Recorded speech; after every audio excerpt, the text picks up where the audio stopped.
Bonjour à toutes et à tous, bienvenue sur votre chaîne d'information régionale, édition spéciale durant les 7 prochaines minutes avec nos deux invités en plateau pour parler du concours Miss Rondissima qui avait lieu ce samedi à la salle Roger Salengro à Wattrelos. D'abord, Miss Rondissima Nord-Pas-de-Calais 2020, Angela, bonjour. Bonjour. Et la coprésidente du comité régional Miss Rondissima Nord-Pas-de-Calais, Océane Senez, bonjour. Bonjour. Merci d'avoir répondu à notre invitation. Alors je le disais, ce concours Miss Rondissima Nord-Pas-de-Calais, l'élection c'était ce samedi à la salle Roger Salengro à Wattrelos. D'abord avec vous, Océane Senez, rapidement, l'ambition du concours, quel est l'objectif? Prenez la femme ronde avec ses rondeurs surtout et sa beauté, puisque on est dans une société où la rondeur n'est pas forcément acceptée, où les femmes rondes ne sont pas forcément mises en valeur. Donc notre but ultime, c'est de mettre la femme ronde à l'honneur. Il y a des critères pour Miss France ou d'autres concours de beauté là aussi? Il y a des critères? Oui, il y a des critères, avoir des rondeurs, forcément. Oui. Avoir plus de 20 ans. Il n'y a pas forcément de critères physiques non plus, mais donc voilà, juste être souriante et agréable. Et être bien dans sa peau. C'est oui, comme ça que vous pourriez aussi définir, vous, Angela, les femmes qui se présentent au concours? Il y a certaines femmes qui ne sont pas bien dans leur peau, mais qui se présentent quand même à cette élection. Et avec cette aventure, ça leur permet de gagner confiance en elles, justement. Donc puisque justement, elles ont peut-être honte ou elles n'assument pas leur rondeur et ça permet de se débloquer. Voilà, exactement. Ouais. C'est une aventure vraiment humaine qui permet vraiment de prendre vraiment conscience de ce qu'on est réellement. C'est le message aussi que vous voulez donner à celles qui assument et qui n'en font pas un problème, mais celles qui subissent peut-être aussi les critiques de la société. Donc avant d'être coprésidente, j'ai été élue Miss Rondissima en 2018. Je faisais un taille 42, j'étais pas forcément prise en compte comme une femme ronde, mais moi je me sentais ronde et j'avais du mal à l'assumer. Aujourd'hui je fais un taille 46 et je l'assume encore plus que quand je faisais un taille 42. Et vous par exemple? C'est exactement pareil, ouais. Là j'assume vraiment mes rondeurs. C'est une acceptation de soi. C'est vrai que c'est difficile d'être soi-même parce qu'on a peur des jugements extérieurs. Et il faut vraiment beaucoup de courage pour assumer ses rondeurs et avoir confiance en soi, quoi. Le concours en lui-même, la soirée, se passe, alors on va comparer malheureusement à d'autres concours de beauté, mais il y a des défilés exactement de la même manière. Donc là, elles ont eu 5 passages. Donc un passage en huis clos, juste avec le jury.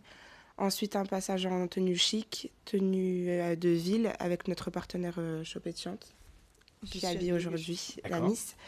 Un passage en corset, donc pour mettre en valeur les formes, surtout. C'est ce qui est important. Et un passage en tenue de soirée, aussi. Donc pour sublimer les filles.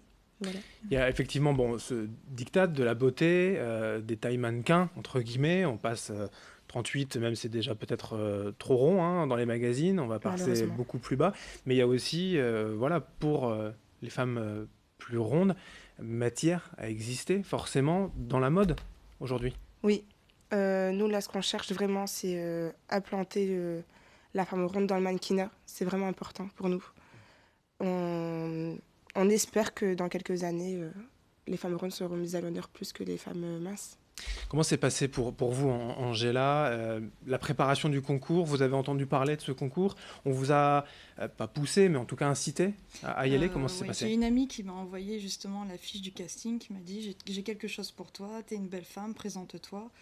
Au départ, j'étais réticente, je voulais pas le faire. Et c'est mon amie qui m'a dit on va t'inscrire à ce concours pour que tu aies vraiment confiance en toi, parce que tu es vraiment une jolie femme. Et pourquoi réticente? Parce que justement, de s'afficher, c'est ça qui vous faisait peur? Oui, voilà, c'est me dire, si je vais être élue quoi? La plus belle grosse de France. Et donc, voilà. Et en fait, le concours est complètement différent. Complètement différent.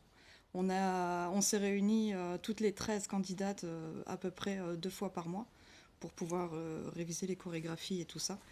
Et au fur et à mesure, on a découvert qui on était réellement. Le concours, entre 13 concurrentes, entre guillemets, vous avez pu échanger?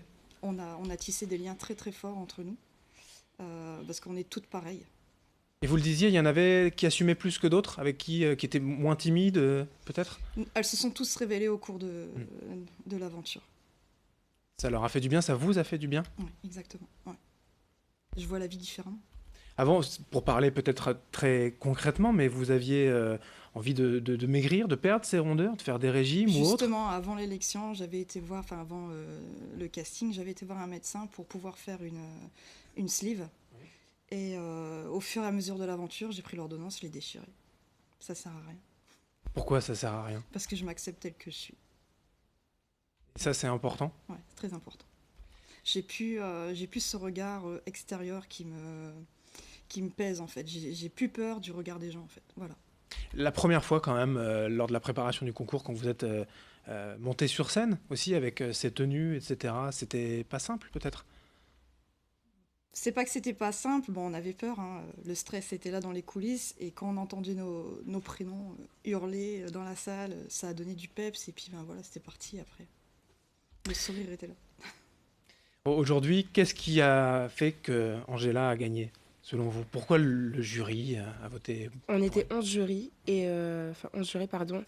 Et ben, si elle est là aujourd'hui, c'est qu'elle a mérité sa place. Elle a souri, elle s'est donnée corps et âme, on va dire. Et elle a donné de sa personne aussi. Vraiment dans l'aventure, je pense que c'était important. Et je pense qu'elle a toutes les valeurs pour représenter la femme ronde cette année. Miss Rondissima 2020, Miss Rondissima Nord-Pas-de-Calais.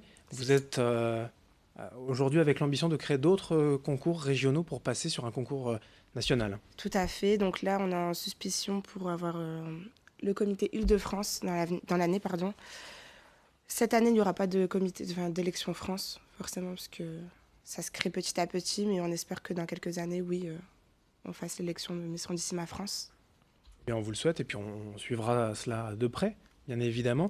Merci à toutes les deux. Angela, Miss Rondissima Nord-Pas-de-Calais 2020, et vous, Océane Senez, coprésidente du comité régional, d'être venue nous parler de ce concours de beauté. Merci. Merci. Merci. Merci à vous de nous avoir suivis. Dans un instant, l'information continue.